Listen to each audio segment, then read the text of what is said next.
Olá, tudo bem? Sou Alfredo Oliva, sou professor universitário e quero falar hoje sobre Byung-Chul Han. Eu quero falar um pouco sobre o êxtase como antídoto para o digital e, claro, isso está baseado no livro Louvor à Terra. Eu vou já então contar essa história toda para você. Vem comigo!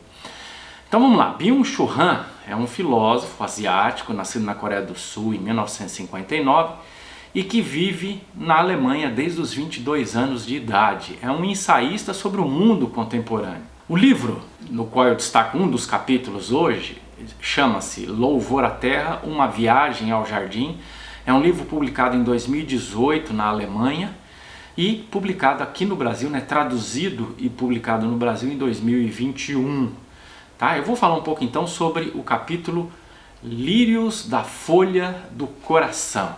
E a primeira questão que eu gostaria de destacar, começar destacando, é a questão do digital e a questão da história, ou daquilo que é histórico. Eu vou então ler um trecho que diz assim, dedaleira se diz em latim digitalis. A palavra digital indica o dedo digitus, que antes de qualquer coisa conta. A cultura digital faz com que o ser humano se degrade em, por assim dizer, um ser de dedos, Tá fazendo uma brincadeira com a questão do digital, do virtual digital. A gente usa bastante a palavra digital e ele está aqui mostrando que a palavra digital está associada ao dedo, ao digitus, certo? E aí ele diz que a gente, assim como a gente usa os dedos para contar, a cultura digital é uma cultura de entronização, de exaltação da matemática, da capacidade de contar. E ele diz assim, a cultura digital se baseia no dedo contador. A história, porém, é narrativa, ela não conta. Contar é uma categoria pós-histórica.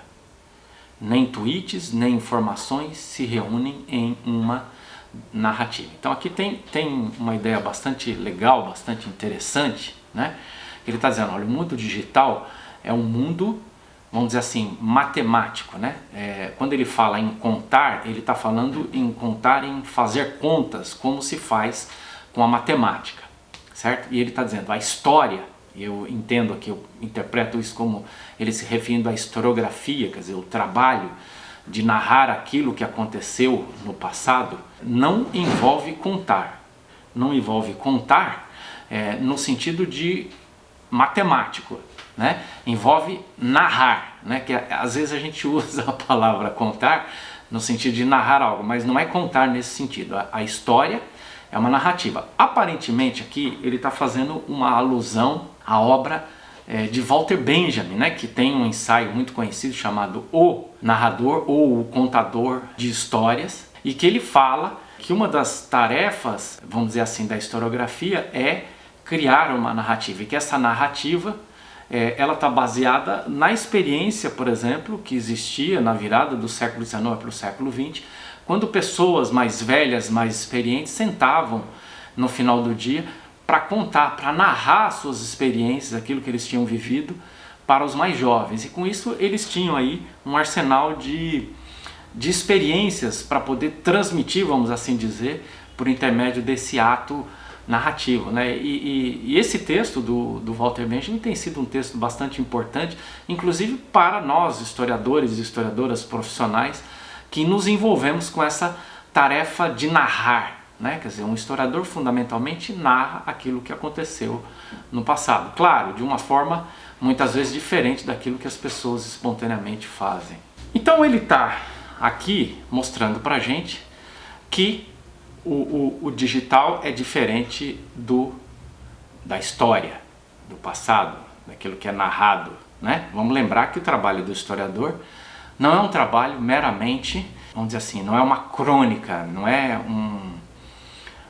um acúmulo de dados. O trabalho histórico é um trabalho de construir uma narrativa a partir de evidências, de documentos. Então essa oposição é bastante interessante.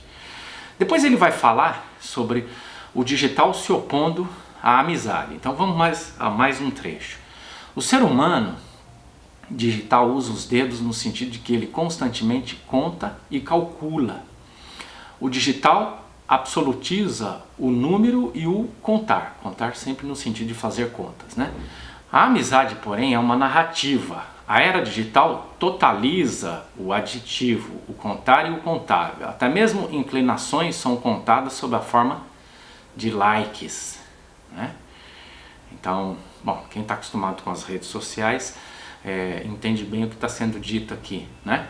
Quer dizer, você publica algo e a qualidade daquilo que é publicado por você é avaliado matematicamente pelo número de likes, né? Pelo número de visualizações, né? Pela repercussão numérica que isso produz nas redes sociais. Continuando a citação, ele diz assim: a narrativa sofre uma perda massiva de sentido. Hoje tudo é tornado contável, a fim de poder convertê-lo na linguagem do desempenho e da eficiência. Aqui ele começa a apontar para um tema que aparece o tempo todo nos livros dele, ou até com livros exclusivamente dedicados a essa questão, que é a questão da sociedade do desempenho, né? Então ele diz, olha, nós vivemos num estágio específico do capitalismo, que é o capitalismo de desempenho, uma maneira um tanto quanto simples agora, significa que as pessoas devem perseguir o desempenho, e para perseguir esse desempenho, esse desempenho é quantificado matematicamente, né? E essa matemática, então assim, você avalia, por exemplo, o desempenho do seu post nas redes sociais. O desempenho dele é avaliado matematicamente, né? Ou seja, se ele tem muitas visualizações e muitos likes, ele é um post com bom desempenho. Mesmo que ele seja um post genial, mas que as pessoas resolveram não visualizar, ele é avaliado como um post ruim. O número torna, além disso, tudo comparável, né? Isso é interessante. Se um post tem 100 visualizações, o outro tem 1000, você faz uma comparação e diz que o post de 100 é ruim e o post de 1000 é bom. Embora, claro, a gente saiba que isso não significa exatamente que um é bom e o outro é ruim. Significa que um chamou a atenção das pessoas por alguma razão e o outro não chamou a atenção, ou chamou menos a atenção, né?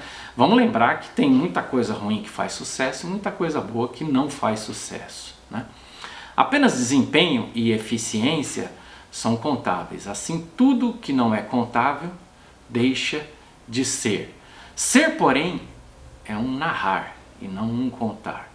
A esse último falta a linguagem, que é história e rememoração. Isso é bastante interessante, né? A amizade está envolvida numa narrativa, né? Quer dizer, quando você se torna amigo de alguém, você tem uma história para contar de como você conheceu essa pessoa, de como você se tornou amigo, né? Qualquer tipo de relacionamento afetivo, ele envolve uma história, envolve um encontro, envolve coisas que foram experimentadas juntos, aspectos em comum que existem entre essas duas pessoas. Então, eu acho que é nesse sentido que ele está dizendo que a amizade é uma narrativa, né? E que o digital é fundamentalmente matemática, ele é fundamentalmente número, né? E por fim, então, me parece que agora ele aponta para a saída do digital. O que você faz, né? Então diz ele assim, você se dedica ao êxtase, né? Citação: a primavera chegou, já em maio florescem as plantas que secaram no inverno. Ramos que pareciam mortos ou reduzidos até um toco feio, quase como em êxtase. O jardim é um lugar estático para o demorar-se, né? Então a gente tem acompanhado os livros do Byung-Chul Han, e ele, além de fazer uma crítica àquilo que existe agora, né? Então ele é crítico em relação ao mundo digital, ele é crítico em relação ao capitalismo contemporâneo, mas ele não faz apenas a crítica do digital e do capitalismo. Ele tem, vamos dizer assim, uma rota de escape, de fuga, ou seja, ele apresenta uma utopia, ele apresenta aquilo que ele acha que poderia ser um antídoto, uma alternativa a esse mundo no qual nós vivemos. E a gente sabe que o êxtase, ou se você quiser, o demorar-se em algo, ou extasiar-se, estar em êxtase, à medida que você se demora, à medida que você presta atenção em algo, seria uma boa alternativa para essa correria, para essa loucura que é o mundo digital, né? Então isso me parece bastante legal, né? E bastante curioso e original também, né? Eu gosto bastante do Byung e gosto bastante dessas considerações e desses pontos de vista que ele apresenta pra gente, tá bom? É isso aí, espero que você tenha gostado desse vídeo, a gente se encontra num próximo vídeo. Um abraço e até lá!